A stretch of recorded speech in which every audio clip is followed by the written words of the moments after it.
I'm going to give a little bit of review on the Harley Sportster. And the Harley Sportster I'm going to be talking about is an '08 model 1200 XLC. I had the anniversary edition '08 Sportster 1200. And I'll tell you what I liked about that bike and what I didn't like about it.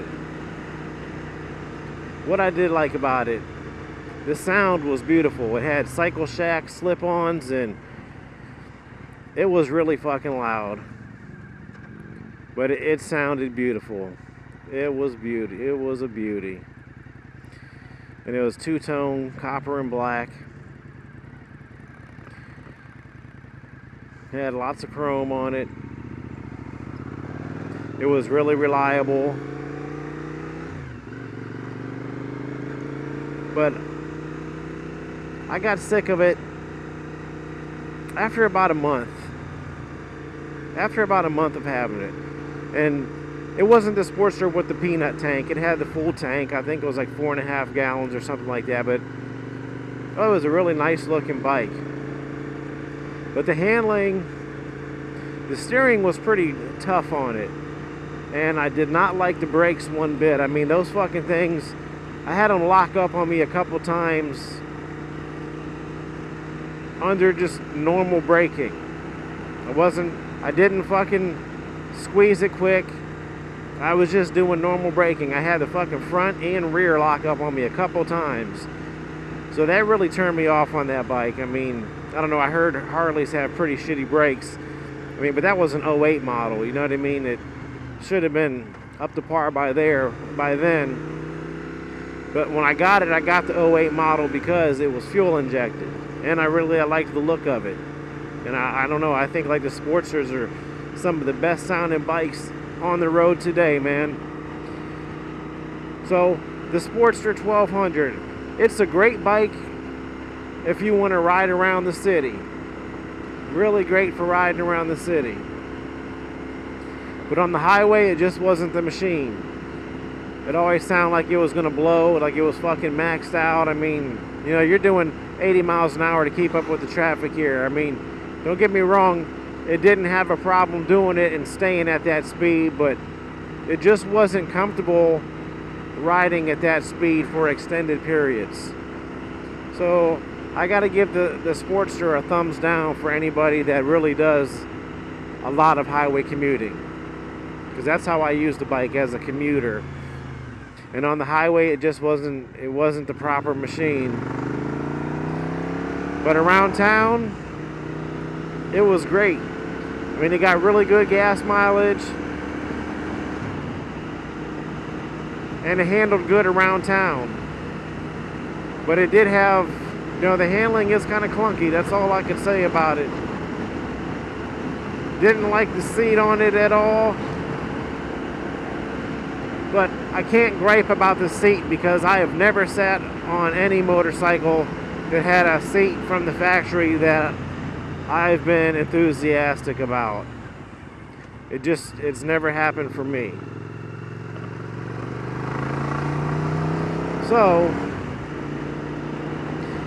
all in all, man, it was a good bike, but like I said, I was sick of it after about a month because I was past the machine's limits, and I really didn't think, you know, being that it's a 1200, I did not think that I would get to the bike's limits as fast as I did. So that was a fucking buzzkill. But you know what happened, and I got rid of the bike. And you know, it had a great torque. It had a great amount of torque. You know, that fucking thing would zip off from a light. I bet you, well, I wouldn't burn this bike, but you could burn a lot of bikes from the gate with that damn thing. I mean, for a 500 and damn near 50-pound bike, it was a really nice bike. But I just can't recommend the Sportster if you're a highway rider. If you don't commute on the highway, man, it's a great bike. Go ahead and get one. But you're gonna have to do something about the fucking brakes on them. There's got to be something that can be done. Because I was not thrilled with the brakes one bit on it. You know, there's a couple instances where I could have went down, and like I said, I was just doing normal braking.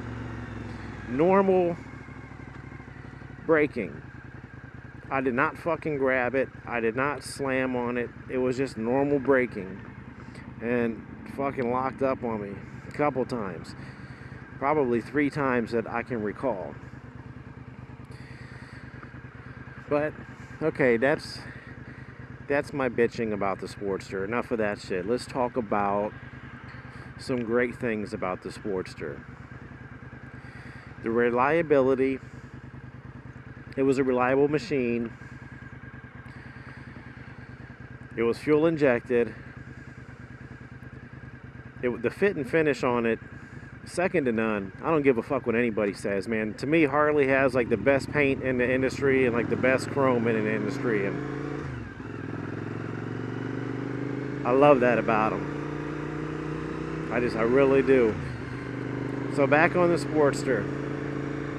That bike was beautiful in the rain. I can't lie, man. I had so much fun riding that bike in the rain.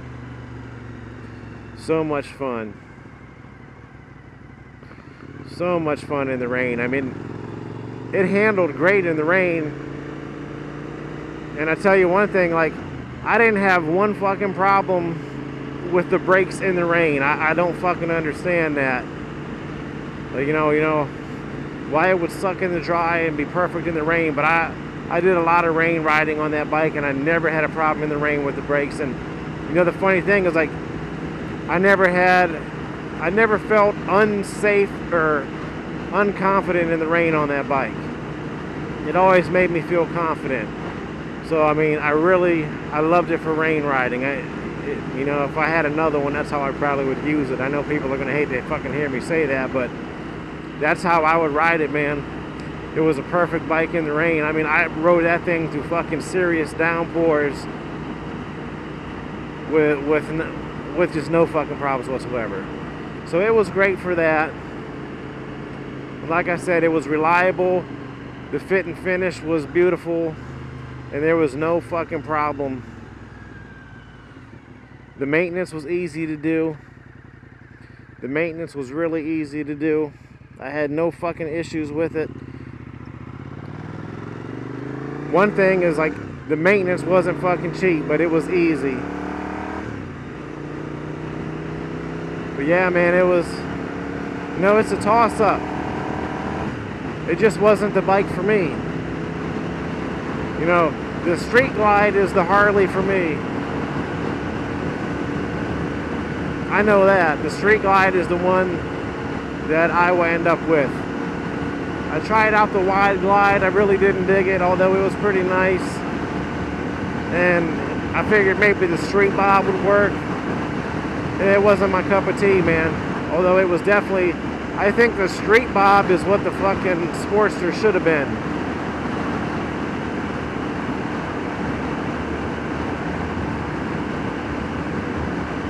So, yeah, I'm not trying to knock a Harley, but I can speak from experience of owning one for 3 fucking years and I did, what was it? I think the first year I only put 8,000 miles on it.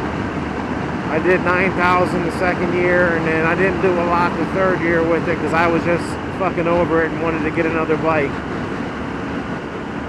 But I would say to anyone, if you want a Harley and you get the Sportster because you know it's maybe $3,000 cheaper than a Glide or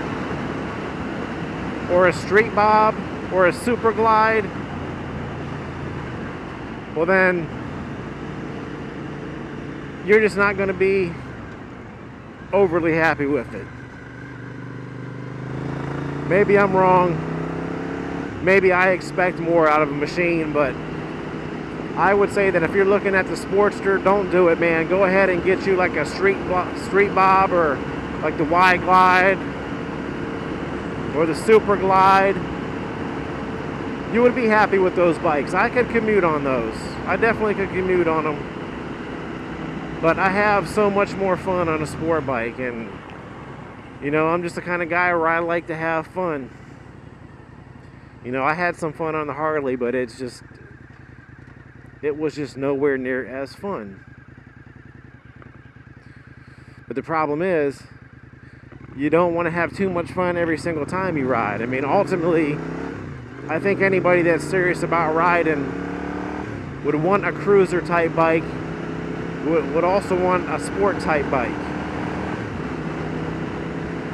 Like, I was hell-bent on getting an FJR 1300 because those are some nice sport touring machines. That's something I can do some serious commuting on. But you know, just the price was too much. It was just too much for me.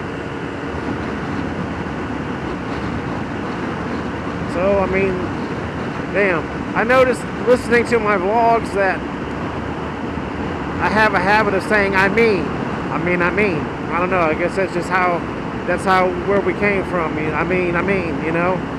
But that's what it is. So, you know what they say, opinions are like assholes, but my firm opinion is, don't get a Harley Sportster. Get yourself a Street Bob, or get yourself a Super Glide. You do that, and you'll be forever in love with Harleys. You know, a lot of the guys I talked to, they had the bigger Harleys. They said that, you know, the Sportster is an entry-level bike to see if you like cruisers, and, you know, if you'd want to step up to the next Harley. But really, the Sportster's not a fucking cruiser. It's just a standard bike. So, I mean, a lot of people are wrong with that, but I don't know. Maybe it's because I have ridden other bikes before that, I don't know, that's why my expectations were higher than what they really were.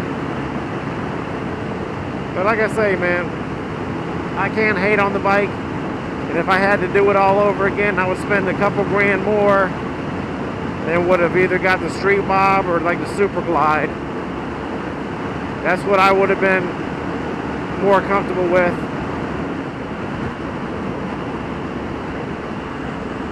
I would have been a lot happier with. I'm sure that I wouldn't have got to the limits of those bikes as quick as I did with that Sportster.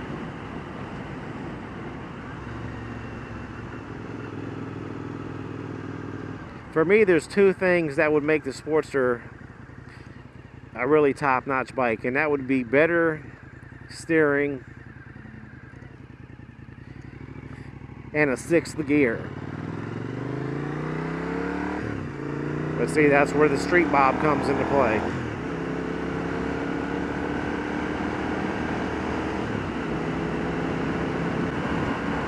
Oh man, I'm getting caught up in shit right now because there is shit all over the road. I know you can't see it. The drift don't pick it up good, man. There was shit scattered all over. Shit balls on the road. So here we go again, the Harley Sportster. I can't recommend it. I cannot recommend it.